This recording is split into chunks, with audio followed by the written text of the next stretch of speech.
तो हम सबसे पहले माँ सरस्वती को नमन करते हैं। जय माँ सरस्वती, विद्यादायिनी, हंस वाहिनी, है ना। माँ शारदे को हम नमन करके हम आगे बढ़ते हैं। ठीक है, अब आप देखेंगे क्वेश्चन नंबर 1 जो दिखा रहा है यहाँ पर कि CWSN के समग्र विकास को बढ़ावा देने में उनके लिए अनुकूलित सारी शिक्षा के महत्व को समझाएं। भाई CWSN मतलब क्या हो गया?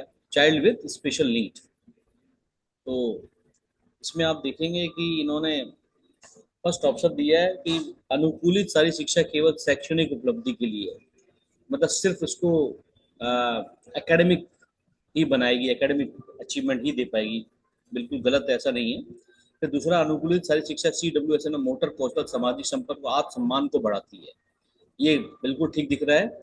सी दिख रहा है, CWSN के संबंध में अनुकूलित सारी शिक्षा की कोई प्रासंगिकता नहीं है। Adapted physical education has no relevance with respect to CWSN। ये भी गलत है। तो यहाँ पर साफ साफ 20 का आंसर दिख रहा है। तो इसको मैंने एक्सप्लेन किया है, एक्सप्लेनेशन जरूर देखना है, क्योंकि जो भावी क्योंकि CWSN देखेंगे आपके सबके सिलेबस में आ गया है, सबके सिलेबस में आ गया, तो उसको समझना बहुत जरूरी है कि भाई बी उत्तर सही है। तो क्यों ये जो चारों जो जो इसमें तीनों चीज दी गई है वो क्लियर हो जाए कि लिखा हुआ है कि भाई adapted physical education, adapted physical education लिख रहा है कि enhances motor skill, social interaction and self esteem in CWSN। ठीक है, तो आप देखेंगे इसका आंसर सीधे सीधे दिखा रहा है बी।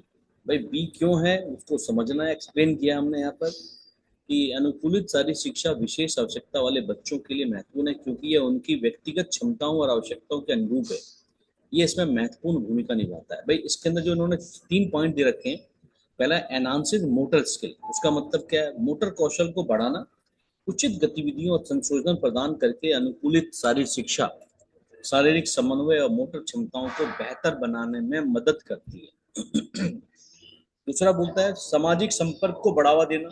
ये CWSN को साथियों के साथ जुड़ने, सामाजिक कौशल को बढ़ावा देने और समावेशन के अवसर प्रदान करती है। बिल्कुल सही है। उसके बाद आत्मसम्मान को बढ़ावा देना।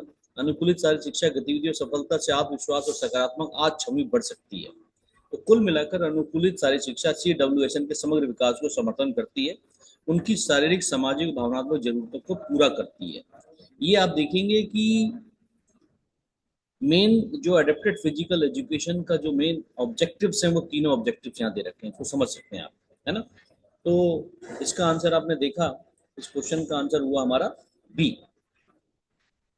नेक्स्ट चलते हैं क्वेश्चन नंबर 107।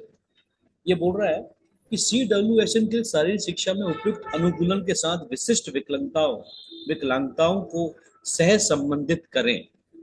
इंग्लिश की तरफ देखेंगे, visual impairment, intellectual disability, mobility impairment, hearing impairment. और इस साइड हमने जो मैच दे रखे हैं उन्होंने modified equipment and tactile cues, auditory cues, simplified instruction, parallel material and sensory activities, individual instruction, visual aids. देखो इस क्वेश्चन को देने का मतलब ही यही है कि जो कॉमन और जनरल चीजें होती हैं वो बच्चे को समझ में आ रही हैं या नहीं आ रही हैं। तो यहाँ पर देखेंगे जो विजुअल एम्पेयरमेंट होता है, मतलब सपोज आंख से कोई नहीं देख पा रहा है, तो उसके लिए barrel material and sensory activities को यूज किया जाता है। अब इसको हमने समझा रखा है, यहाँ पर देखना है कि देखो बैरल क्या होता है। देखो बच्चे लिपिक कैसे पढ़ रहे हैं, देखिए आप बैरल अल्फाबेट कैसे होते हैं आपके सामने स्क्रीन पर दिख रहा है। ठीक है, कि बैरल उभरे हुए बिंदुओं की प्रणाली है जिसे अंधे या कम दृष्टि वाले लोग उंगलियों से पढ़ सकते हैं। शिक्षक, माता पिता, अन्य लोग जो दृष्टि बाधित नहीं है वे आमतौर पर अपनी आंखों से ब्रेल लिपि पढ़ते हैं। ब्रेल कोई भाषा नहीं है। ये क्या होता है देखा होगा, ए के लिए एक बिंदी लगा रखी है, बी के लिए 2 बिंदी लगा रखी है। तो बच्चा क्या हाथ से आराम से इससे सीखता है। ये विजुअल एम्पेयरमेंट के लिए है ये। ठीक है ना। अच्छा, अब यहाँ पर आपको खाली मैंने इसको, क्योंकि इसमें एक ऐसा वर्ड था कि जो आपके समझ में नहीं आ रहा था, ब्रेल सामग्री और संवेदी गतिविधि, बाकी जो देख रहे हैं आपको सब समझ में आ रहा है। तो बाकियों को हमने एक्सप्लेन किया, यहाँ पर देखेंगे इसका आंसर ए होगा। आंसर ए क्यों होगा? CBAD। ठीक है भाई। विजुअल क्या हो गया हमारा? Braille, material and sensory activity. फिर इंटेलेक्चुअल डिसेबिलिटी के लिए यूज किया इन्होंने auditory cues and simplified instructions. और मोबाइलिटी इम्पेयरमेंट के लिए मॉडिफाइड इक्विपमेंट टैक्टाइल क्यूज। और हियरिंग इम्पेयरमेंट के लिए इन्होंने क्या दिया है? Individual instruction visual act. अब ये समझना है यहाँ पर। पहला है visual impairment, braille material, tactile cues, modified equipment, sensory activity. बौद्धिक विकलांगताओं के लिए सरलीकृत निर्देश, दोहराव अभ्यास, दृश्य सहायता और ठोस उदाहरण है इसका। ठीक है। मोबाइलिटी इम्पेयरमेंट के लिए क्या दे रखा है इन्होंने? Modified equipment such as lighter ball, हल्की बॉल दे देते हैं। एडेप्टेड स्पोर्ट्स गियर्स होते हैं। ठीक है। और accessible facilities and personal activity plans होते हैं। हियरिंग इम्पेयरमेंट के लिए visual aid, sign language interpreter, clear visual signal, written instructions. तो दृश्य सहायता में सांकेतिक भाषा, दुभाषीय, स्पष्ट दृश्य संकेत और लिखित निर्देश है। तो इस आज का क्वेश्चन का आंसर क्या हुआ? ए हुआ। तो ये आपने देखा ए 107 का ए। देखो मेरी क्लास का मतलब सिर्फ ये नहीं है कि आपको आंसर की मिल रही है, समझना है ये ऐसा क्यों है। क्योंकि जितने इस एग्जाम के अंदर मैच आए, मैच है ना, वो थोड़े डिफिकल्ट से दिए इन्होंने। क्योंकि जब तक बच्चे के समझ में नहीं आएगा वो आगे नहीं कर पाएगा। ठीक है। अब आगे देखते हैं हम, अगला क्वेश्चन देखते हैं हम। Question number 108। अब देखेंगे ये ये क्वेश्चन ऐसा दिया हुआ है कि पता नहीं कि जिसने क्वेश्चन तैयार किया है उसने कुछ सोचा नहीं। पहली बात तो देखा, विभिन्न प्रकार की विकलांगताओं और CWSN के लिए उपयुक्त खेल या शारीरिक गतिविधियों के बीच संबंध का पता लगा। वो कहना चाहता है कि ये ऑटिज्म स्पेक्ट्रम डिसऑर्डर जो है इसके लिए कौन से खेल होने चाहिए। मतलब जब एडेप्टेड फिजिकल एजुकेशन करा रहे हैं, अगर कोई बच्चा चाइल्ड विद स्पेशल नीड का इसमें जिसको ऑटिज्म हो रखा है, ठीक है ना, और सेरेब्रल पाल्सी हो रखा है, डाउन सिंड्रोम हो रखा है, और अटेंशन डेफिशिएट हाइपर एक्टिविटी हो रखा है, तो उसको कौन सी चीजें करवानी चाहिए। ठीक है। अगर इसके लिए आप बुक्स में जाते हैं, फॉरेन राइटर्स की बुक्स में, तो देखेंगे तैराकी सबके लिए दे रखा है इन्होंने। Swimming and water based activity सबके लिए दे रखा है, चाहे वो ऑटिज्म हो, सेरेब्रल पाल्सी हो, डाउन सिंड्रोम है, सबके लिए दे रखा है इन्होंने। तो ये थोड़ा बड़ा कंफ्यूजिंग है, तब भी मैंने यहाँ समझाने का प्रयास किया, समझना है। वही विशेष आवश्यकता वाले बच्चों के लिए उपयुक्त खेल या शारीरिक गतिविधियों के साथ विभिन्न प्रकार की विकलांगताओं का सही मिलान यहाँ दिया गया है। पहला, ऑटिज्म के लिए सबसे अच्छा बोलते हैं तैराकी बोला जाता है। ऑटिज्म स्पेक्ट्रम विकार। ऑटिज्म क्या होता है? ये बच्चा अगर आप देखेंगे इसको, वो समझा रखा है यहाँ पर कि तैराकी एक शांत वातावरण प्रदान कर सकती है। पानी के संवेदी अनुभव के कारण ऑटिज्म से पीड़ित बच्चे अक्सर इसका आनंद लेते हैं। तो यहाँ पर ऑटिज्म के लिए तैराकी और पानी है। सेरेब्रल पाल्सी के लिए, क्योंकि सेरेब्रल पाल्सी क्या होता है कि इनको फिजिकल फिटनेस वाली एक्टिविटीज कराई जाती है। तो individual sports like adapted cycling और track event can be tailored to the child's abilities, providing clear guidance instruction. ठीक है। तीसरा देखेंगे डाउन सिंड्रोम। इसमें बोला कि संशोधित नियमों के साथ टीम खेल। डाउन सिंड्रोम वाले बच्चों की आवश्यकता के अनुरूप नियमों और गति में संशोधन के साथ टीम खेल सामाजिक कौशल, शारीरिक फिटनेस को बढ़ा सकते हैं। और चौथा, ध्यान अभाव, मतलब attention deficit hyper activity disorder. C, योग और लयबद्ध गतिविधियां, योग और नृत्य जैसी गतिविधियां ध्यान केंद्रित करने, आत्म नियमन और ऊर्जा को सकारात्मक तरीके से प्रभावित करने में मदद कर सकती है। तो आपने देखा इस क्वेश्चन का आंसर ADBC। तो यहां पर आंसर ई, मतलब नन ऑफ दीज। मगर मैंने यहां पर देखो क्वेश्चन मार्क भी लगा रखा है इसके आंसर में। वो इसलिए क्योंकि, सॉरी फॉर द डिस्टर्बेंस, तो आप देख रहे होंगे कि मैंने जैसा बताया कि आप अलग अलग उसमें जाएंगे तो कुछ अलग है, बट ये काफी सटीक इसका आंसर हमने दिया है।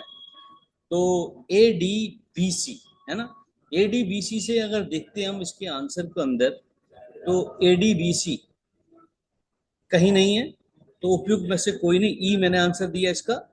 बट यहाँ एक क्वेश्चन मार्क और लगा दिया, बट मेरे हिसाब से एज पर my opinion it's E, right. सिर्फ एक ये क्वेश्चन ऐसा है, ये तो पता नहीं क्यों दे दिया, क्वेश्चन समझ में नहीं आया जिसने दिया है, क्योंकि क्वेश्चन बिल्कुल ये संदेह के घेरे में आएगा ये क्वेश्चन, ठीक है ना। आगे चलते हैं, क्वेश्चन नंबर 109 देखते हैं। ये बोलता है मुख्य धारा के स्कूलों में CWSN के लिए समावेशी खेल प्रतियोगिताओं के संभावित लाभों के बारे में जानकारी प्रदान करें। Means provide insights into the potential benefits of inclusive sports competition for CWSN in maintained schools। अब इसमें पहला बोलता है कि inclusive sports competitions are exclusively for academic achievement. Number 2 बोलता है inclusive sports competition enhance social skill, self confidence and peer relationship in CWSN। बोलता है समावेशी खेल प्रतियोगिताएं CWSN में सामाजिक कौशल, आत्मविश्वास और सहकर्मी संबंधों को बढ़ाती हैं। यही इसका आंसर है। तो मैं देख रहा हूं जो ऐसे क्वेश्चन है इसके तुरंत जवाब पकड़ में आ जा रहे हैं, और लगभग सबके सही होंगे वाले आंसर जिसने पढ़ा होगा उसको। सी बोलता है कि समावेशी खेल प्रतियोगिताओं को CWSN पर नकारात्मक, समावेशी मतलब अगर आप देखेंगे, समावेशी का मतलब हो गया है जिसमें काफी लोग एक साथ पार्टिसिपेट करते हैं, एक साथ काफी लोग पार्टिसिपेट करते हैं, उसकी बात आ रही है। तो इस क्वेश्चन का इसको समझाया हमने, देखेंगे यहाँ पर लिखा हुआ है कि inclusive sports competitions offer numerous benefit for children with special needs in maintain school including social skill development. क्या है, participating in sports help CWSN interact with peers, improving communication, team work and social interaction. मतलब जो इसने इसके अंदर दे रखा है क्या क्या, सोशल स्किल बी वाले ऑप्शन में देखेंगे, enhance social skill, self confidence और पीयर रिलेशनशिप, इन तीनों को मैंने यहाँ पर समझाया है। पहला देखा सामाजिक कौशल विकास, हिंदी की तरफ देखेंगे, खेलों में भाग लेने से CWSN को साथियों के साथ बातचीत करने, संचार, टीम वर्क और सामाजिक संपर्क में सुधार करने में मदद मिलती है। फिर है आत्मविश्वास में वृद्धि, खेल में लक्ष्य प्राप्त करने से CWSN में आत्मसम्मान और आत्मविश्वास बढ़ सकता है। तीसरा सहकर्मी संबंध, समावेशी खेल अपनेपन की भावना को बढ़ावा देते हैं और साथियों के साथ सकारात्मक संबंधों को प्रोत्साहित करते हैं, स्वीकृति और समझ को बढ़ावा देते हैं। ये प्रतियोगिताएं केवल शैक्षणिक उपलब्धि के लिए नहीं होती और आमतौर पर नकारात्मक की बजाय सकारात्मक प्रभाव डालती है। तो इसका आंसर साफ साफ देखा आपने, इसका आंसर बी। 109 का क्या था आंसर, बी। क्वेश्चन नंबर 110 पे चलते हैं। 10 बोलता है provide insight into the role of adapted physical education in addressing the unique needs of children with intellectual disability. मतलब जो बच्चे बौद्धिक विकलांगता वाले बच्चों की विशिष्ट आवश्यकताओं को संबोधित करने से अनुकूलित शारीरिक शिक्षा की भूमिका के बारे में जानकारी। मतलब जो मानसिक, जो इंटेलेक्चुअल बच्चे हैं, बौद्धिक विकलांगता वाले बच्चों के लिए मेन इसमें से क्या क्या फिजिकल एजुकेशन की, जो एडेप्टेड फिजिकल की क्या भूमिका रहेगी। पहला पॉइंट बोलता है कि अनुकूलित शारीरिक शिक्षा निर्देश को व्यक्तिकृत करती है, मोटर कौशल को बढ़ाती है और बौद्धिक विकलांग बच्चों में सामाजिक संपर्क को बढ़ावा देती है। बिल्कुल परफेक्ट पॉइंट बोल रहा है नंबर 1। बी क्या बोलता है, अनुकूलित शारीरिक शिक्षा केवल शारीरिक फिटनेस पर केंद्रित है, बिल्कुल नहीं है। अनुकूलित शारीरिक शिक्षा को बौद्धिक विकलांगता वाले बच्चों को सीमित प्रभाव पड़ता है, बिल्कुल नहीं है। तो इसका आंसर साफ दिख रहा है, ए है। अब ए के अंदर देखो पॉइंट क्या क्या लिखे हुए हैं, मोटर कौशल को बढ़ाती है, बौद्धिक विकलांगता बच्चों में सामाजिक संपर्क को बढ़ाती है और व्यक्तिकृत करती है, जो फर्स्ट पॉइंट बोला उसने। इंग्लिश की तरफ देखेंगे, adapted physical individualise instructions, enhances motor skills, promote social interaction in children. तो आप देखेंगे यहाँ पर इनको समझाया गया है। हिंदी की तरफ देखेंगे हम, अनुकूलित शारीरिक शिक्षा निर्देश को व्यक्तिगत करती है, मोटर कौशल को बढ़ाती है और बौद्धिक विकलांग बच्चों सामाजिक संपर्क को बढ़ावा देती है। अब अनुकूलित शारीरिक शिक्षा को बौद्धिक विकलांग वाले बच्चों की विशिष्ट आवश्यकताओं को पूरा करने के लिए तैयार किया गया। ये व्यक्तिगत निर्देश प्रदान करता है जो प्रत्येक बच्चे की क्षमताओं और सीमाओं पर विचार करता है। फिर एपी मतलब हो गया एडेप्टेड फिजिकल एजुकेशन। एपी कौशल को बढ़ाने, शारीरिक फिटनेस सुधार करने और सहयोग, संचार और भागीदारी को प्रोत्साहित करने वाली गतिविधि बच्चों को शामिल करके सामाजिक संपर्क को बढ़ावा देने में मदद करता है। यह समग्र दृष्टिकोण बौद्धिक विकलांगता वाले बच्चों के समग्र विकास और कल्याण को समर्थन करती है। जो तीनों पॉइंट दे रखे थे, अगर आपने यहाँ पर देखा इंग्लिश की तरफ, जो तीनों पॉइंट दे रखे थे क्या, individualise instruction enhances motor skills, promote social interaction. तीनों पॉइंट्स को मैंने यहाँ समझा दिया है। You can say in English also, adapted physical education tailored to meet the unique needs of children with intellectual disability. It provides individualized instruction that considered each individual ability and limitation.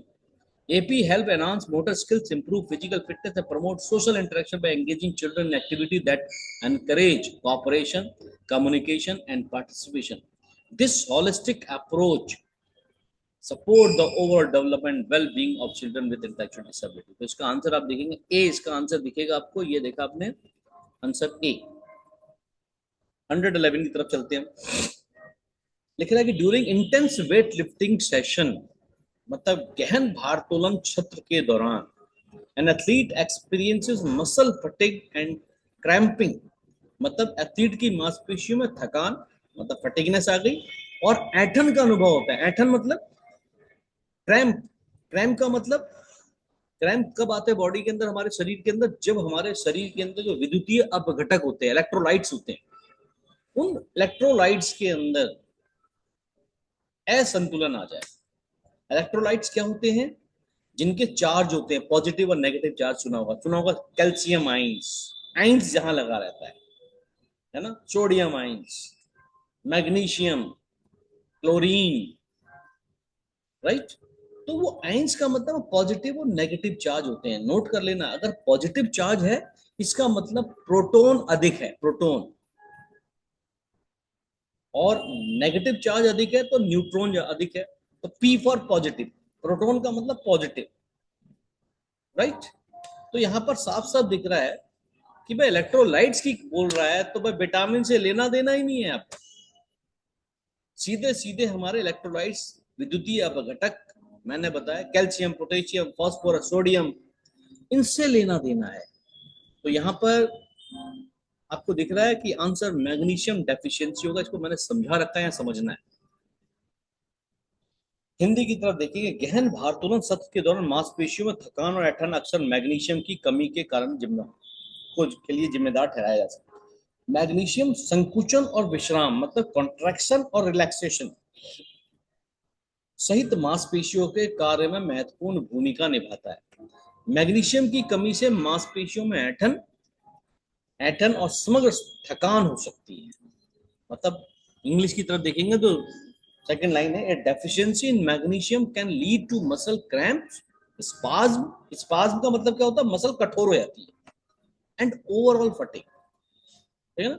और इधर दिखा रहा है कि जबकि vitamin C और vitamin B12 सामान्य स्वास्थ्य और ऊर्जा के स्तर के लिए महत्वपूर्ण है, वे मैग्नीशियम की तुलना में मांसपेशियों में ऐंठन और थकान में कम शो होता है।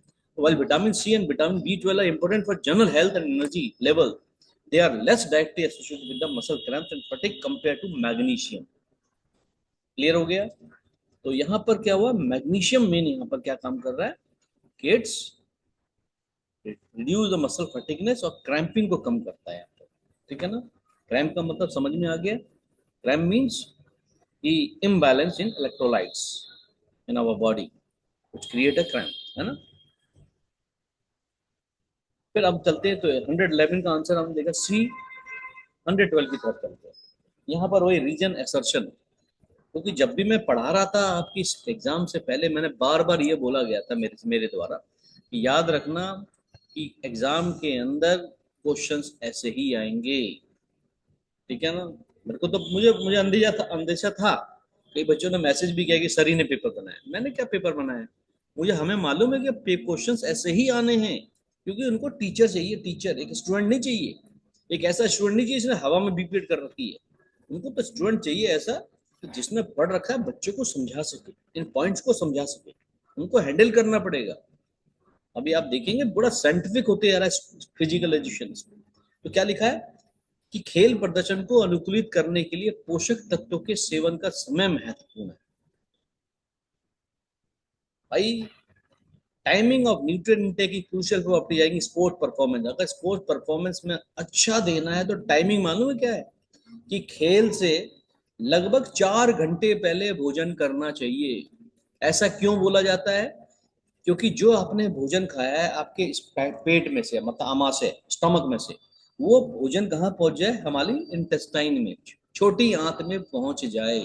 नहीं तो क्या होगा, वो भोजन हमारे पेट में, अगर हम खेलेंगे दौड़ेंगे तो क्या होगा, कूदेगा अंदर ही अंदर पेट के अंदर, और वो अल्सर बनाना चालू कर देता है।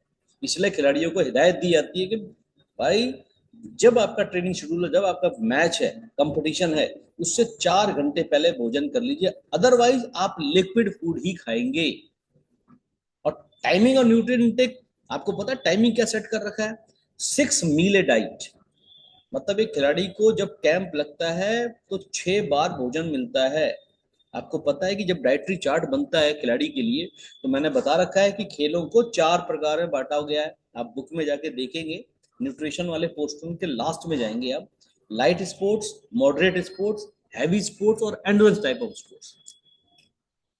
ठीक है, तो आप देखेंगे कि ये जो खेलों को ये इसलिए बांटा गया है कि भाई उसके हिसाब से डाइटरी चार्ट बनाया जा सके उसका। और वो जो टोटल किलो कैलोरी, सपोज मैं फुटबॉल प्लेयर हूं मैं, और मैं हैवी, मेरे को डाइट लेनी है, तो मेरा क्या है, मेरा वेट मान के चलो 60 kg है, तो 60 × 70 करते हैं, 4200 किलो कैलोरी का भोजन हमको खाने को मिलता है। 4200 का भोजन मेरे को मिला। ठीक है, अब उस भोजन को 6 बार में बांटा जाता है। सबसे पहले मॉर्निंग में स्नैक्स, उसके बाद ब्रेकफास्ट, फिर स्नैक्स, फिर लंच, फिर स्नैक्स और रात का डिनर। उस भोजन को बांटा जाता है। अब कोशिश ये की जाती है कि मैक्सिमम जो डाइट के अंदर किलो कैलोरी है वो मॉर्निंग की से आफ्टरनून तक खत्म किया जाए उसको। दूसरा क्या बोलता है, वर्कआउट के बाद कार्बोहाइड्रेट का सेवन प्री वर्कआउट की तुलना में ग्लाइकोजन भंडार को अधिक प्रभावी ढंग से भर देता है। आप सुनने की बात है कि भाई ग्लाइकोजन, आप देखेंगे कार्बोहाइड्रेट किस रूप में स्टोर हो रहा है हमारी बॉडी में? ग्लाइकोजन कहाँ स्टोर होता है? मसल्स के अंदर, लीवर में और हमारे ब्लड के अंदर रहता है। मेन तो मसल में रहता है। तो वो क्या बोल रहा है कि आपने एक्सरसाइज की, ट्रेनिंग ली 1 घंटे की, उसके बाद जो आप भोजन करेंगे तो क्या होगा, जो पहले जितना ग्लाइकोजन स्टोर था बॉडी के अंदर, जब खेल के बाद लेंगे तो ग्लाइकोजन कम हो गया। अब फिर से दोबारा भोजन लिया तो जो एक लेवल था उसका, अब की बार भोजन जो खाया उसमें कार्बोहाइड्रेट उससे अधिक स्टोर हो जाएगा। उससे अधिक तो स्टोर होगा, तभी तो कार्बोहाइड्रेट लोडिंग की जाती है। इसी को तो कई जगह सुना होगा आपने, घुमा फिरा के बात किया तो सुपर कंपनसेशन इफेक्ट आ गया ड्यूरिंग रिकवरी। बट यहाँ पर रेस्ट की बात कर रहा है कि भाई खेल के बाद, है ना, जो पोस्ट हमारा होता है वर्कआउट, तो बोला कि इफेक्टिवली देन प्री वर्कआउट। तो वाकई में जब बाद में हम भोजन करते हैं, जितना रेपलेंट हो रखा है, खत्म हो रखा है, उससे अधिक कार्बोहाइड्रेट हमारी बॉडी में बनता है। राइट, तो इसका आंसर आप देखेंगे सीधे सीधे दोनों ही सही है, और वो क्या कर रहा है, एक्सप्लेन भी कर रहा है। ठीक है, तो इसका आंसर क्या होना चाहिए? सी। तो यहाँ आपको समझना, और हमने एक्सप्लेन किया हुआ है, ये देखेंगे आप कि सीधे इधर कारण पे देखते हैं। आर, खेल प्रदर्शन अनुकूलित करने के लिए पोषक तत्वों के सेवन का समय महत्वपूर्ण है। वर्कआउट के बाद कार्बोहाइड्रेट का सेवन प्री वर्कआउट की तुलना में ग्लाइकोजन भंडार को अधिक प्रभावी ढंग से भर देता है। दोनों कथन सही है। खेल प्रदर्शन को अधिकतम करने के लिए पोषक तत्वों के सेवन का समय वास्तव में महत्वपूर्ण है, और व्यायाम के बाद कार्बोहाइड्रेट का सेवन ग्लाइकोजन भंडार को फिर से भरने के लिए विशेष रूप से प्रभावी है, जो कसरत के दौरान समाप्त हो गए हैं। मतलब जो एक्सरसाइज के दौरान जो खत्म हो गया था कार्बोहाइड्रेट का हमारा भंडार, उसको दोबारा वो भर रहा है। यह प्रक्रिया रिकवरी में मदद करती है और बाद के वर्कआउट में प्रदर्शन में सुधार कर सकती है। Right, same thing written in English, you can see कि the timing of the nutrients intake crucial for optimizing sport performance. Reason बोलता है consuming carbohydrate post workout replaces glycogen stores more effectively than pre workout. Both statements are correct. The timing of nutrients intake of indeed important for maximizing sport performance, and consuming carbohydrate after exercise particularly effective for replenishing glycogen stores that have been depleted during the workout. This process helps in recovery and can improve performance in subsequent workout. इसका answer C. आपने देखा, इसका answer हो गया हमारा C. Question number 130। Question number 13 क्या बोलता है? Provide insight into the role of sleep in the recovery and overall wellness. मतलब एथलीटों को रिकवरी और समग्र कल्याण में नींद की भूमिका के बारे में जानकारी प्रदान करें। भाई जो जो चीज हमारी, हमने एक्सरसाइज करी, कंपटीशन दिया, पूरे दिन भर में जो जो हमारी बॉडी से कम हुए हैं एनर्जी के सोर्सेस या मिनरल्स, उनकी भरपाई के लिए रिकवरी चाहिए, रेस्ट चाहिए। वो क्यों चाहिए बोल रहा है? पहला बोलता है नींद को शारीरिक फिटनेस तंदुरुस्ती से कोई लेना देना नहीं, गलत बोल रहा है। फिर बोलता है गुणवत्ता नींद एथलीटों में रिकवरी, प्रतीक्षा कार्य और मानसिक कल्याण को बढ़ाती है। बिल्कुल सही बोल रहा है। नींद को एथलेटिक प्रदर्शन का या समग्र स्वास्थ्य पर ना तो सकारात्मक ना ही नकारात्मक प्रभाव पड़ता है। गलत बोल रहा है। नींद का सकारात्मक प्रभाव पड़ता है। आंसर क्या होना चाहिए इसका? ए होना चाहिए। इसको हमने समझा रखा है, इसको समझना है। क्या समझाया है मैंने यहाँ पर, ये देखेंगे कि यहाँ आप देखेंगे लिखा हुआ है कि गुणवत्तापूर्ण नींद एथलीटों में रिकवरी, प्रतीक्षा कार्य और मानसिक कल्याण को बढ़ाती है। एथलीटों के लिए गुणवत्तापूर्ण नींद महत्वपूर्ण है क्योंकि यह इसमें महत्वपूर्ण भूमिका निभाती है। रिकवरी नींद मांसपेशियों, ऊतकों और हड्डियों की मरम्मत और पुनर्निर्माण की मदद करती है, जो तीव्र शारीरिक गतिविधि के बाद रिकवरी के लिए आवश्यक है। प्रतिरक्षा कार्य मतलब इम्यून फंक्शन क्या बोल रहा है? पर्याप्त नींद प्रतिरक्षा प्रणाली को समर्थन करती है, जिससे एथलीटों की बीमारियों से लड़ने और समग्र स्वास्थ्य बनाए रखने में मदद करती है। मानसिक कल्याण क्या बोल रहा है भाई? मेंटल वेलबींग, अच्छी नींद संज्ञानात्मक कार्य, मनोदशा और मानसिक संचलन में सुधार करती है, जो सभी स्तंभ प्रदर्शन फोकस के लिए महत्वपूर्ण है। तो नींद शारीरिक फिटनेस समग्र कल्याण दोनों के लिए अभिन्न अंग है, जो एक एथलीट के स्वास्थ्य और प्रदर्शन के विभिन्न पहलुओं को प्रभावित करती है। तो इसका करेक्ट, शारीरिक फिटनेस के विभिन्न घटकों को समग्र स्वास्थ्य में उनके योगदान के साथ संबंधित करें। कार्डियोवास्कुलर फिटनेस है द्वितीय मांसपेशियों की ताकत, लचीलापन, शारीरिक संरचना। तो आपने देखा muscular strength, cardiovascular fitness, flexibility, body composition. Flexibility का तो हमेशा पता है। कार्डियोवास्कुलर फिटनेस किसके लिए भाई यूज होती है? आप साफ साफ समझ सकते हैं हम कि हमारे हार्ट हेल्थ और एंडोरेंस। सी, उसके बाद मस्कुलर स्ट्रेंथ आप देखेंगे यहाँ क्या बोल रहा है कि जो मस्कुलर स्ट्रेंथ की बात कर रहा है, सीधे सीधे इसको अगर रोकते हैं मस्कुलर स्ट्रेंथ को रिड्यूस, यहाँ पर देखेंगे आप। उसके बाद फ्लेक्सिबिलिटी जो improve bone density and joint health से हो गया, थर्ड का ए हो गया। उसके बाद बॉडी कंपोजिशन को देखेंगे। बॉडी कंपोजिशन क्या हो गया? एफिशिएंट मेटाबॉलिज्म, वेट मैनेजमेंट हो गया, फोर्थ का बी। ठीक है। सेकंड मस्कुलर स्ट्रेंथ क्या हो गया? Reduce risk of chronic diseases. तो यहाँ पर इसका आंसर ए होगा। यहाँ पर समझना है, ये लिखा हुआ साफ साफ। Cardiovascular enhances endurance and heart health. ठीक है। दूसरा मस्कुलर स्ट्रेंथ बोलता है reduce risk of chronic disease, flexibility improve bone fitness and joint health, और efficient metabolism, weight manage, body composition के लिए बोल रहा है। ठीक है। इसका आंसर ए। कार्डियोवास्कुलर क्या होता है? बड़ी सहन शक्ति और हृदय स्वास्थ्य। कार्डियोवास्कुलर फिटनेस सहन शक्ति, हृदय और फेफड़ों की कार्यक्षमता को सुधार करती है। फिर मांसपेशियों की ताकत का निर्माण, समग्र स्वास्थ्य को समर्थन करने में मदद करती है। मांसपेशियों कार्य और चयापचय में सुधार करके पुरानी बीमारियों के जोखिम को कम करती है। लचीलापन क्या है भाई? लचीलापन संयुक्त स्वास्थ्य को बढ़ाता है और बेहतर हड्डी संरक्षण और गतिशीलता को योगदान कर सकता है। बॉडी कंपोजिशन, कुशल चयापचय, पाचन प्रबंधन, स्वस्थ शरीर संरचना और बनाए रखना, कुशल चयापचय समर्थन करता है, जो वजन प्रबंधन में मदद करता है। तो इसका आंसर ए। ठीक है। नेक्स्ट देखते हैं हम। नेक्स्ट क्वेश्चन नंबर, इसका 114 का 115। सर्वांगीण शारीरिक फिटनेस प्राप्त करने में क्रॉस ट्रेनिंग के महत्व पर विचार दिया जाए। अब देखिए, पहली बात, क्रॉस ट्रेनिंग। क्रॉस ट्रेनिंग में क्या होता है? इसमें ये पढ़ेंगे आप, विभिन्न प्रकार के विभिन्न अभ्यासों और गतिविधियों को फिटनेस आहार में शामिल करना शामिल है और कई लाभ प्रदान करता है। ये पहला बोलता है कार्डियोवास्कुलर फिटनेस को बढ़ाता है। विभिन्न प्रकार के एरोबिक व्यायामों में शामिल होने से क्रॉस ट्रेनिंग समग्र हृदय स्वास्थ्य और सहन शक्ति में सुधार करने में मदद करता है। मांसपेशियों की ताकत बढ़ाता है। अत्यधिक उपयोग में होने वाले चोटों के जोखिम को कम करता है। तो क्रॉस ट्रेनिंग विशिष्ट एथलीटों तक सीमित नहीं है, ये सभी फिटनेस स्तरों पर व्यक्तियों के लिए फायदेमंद है। ठीक है ना। तो अब यहाँ पर देखेंगे कि क्रॉस ट्रेनिंग इंग्लिश की तरफ देखना, ये ऊपर वाली language, involve incorporating a variety of different exercise activity to fitness regime and it offer several benefit. मतलब अलग अलग प्रकार की एक्सरसाइज या एक्टिविटी को करना हमारा क्रॉस ट्रेनिंग में आता है। ठीक है ना। तो यहाँ पर अलग अलग प्रकार की एक्सरसाइज को करना। तो यहाँ पर ऊपर आपने क्वेश्चन को देखा था, ये कि क्रॉस ट्रेनिंग हृदय संबंधी फिटनेस, मतलब बी इसका आंसर साफ साफ दे रहा है ये। तो ये आपका देखा 115 का बी आंसर आया। ठीक है। Question number 116, elaborate on the role of self assessment in student development and its contribution to the cultivation of meta cognitive skills। छात्र विकास में आत्म मूल्यांकन की भूमिका, और आप देखेंगे मेटाक्रोमेटिक कौशल की खेती में इसके योगदान पर विचार। पहला बोलता बाहरी मूल्यांकन स्वयं मूल्यांकन से अधिक प्रभावी होती है। बिल्कुल गलत है। स्वयं मूल्यांकन प्रतिबिंब आत्म जागरूकता मेटाकॉग्निटिव कौशल को बढ़ावा देती है, जिससे छात्र को सीखने सहायता वृद्धि प्राप्त होती है। मतलब ये क्वेश्चन इतने आसान बना रखे कि सीधे आप इसके ऑप्शन को पकड़ सकते हैं। तो यहाँ पर देखो तो बी इसका आंसर है।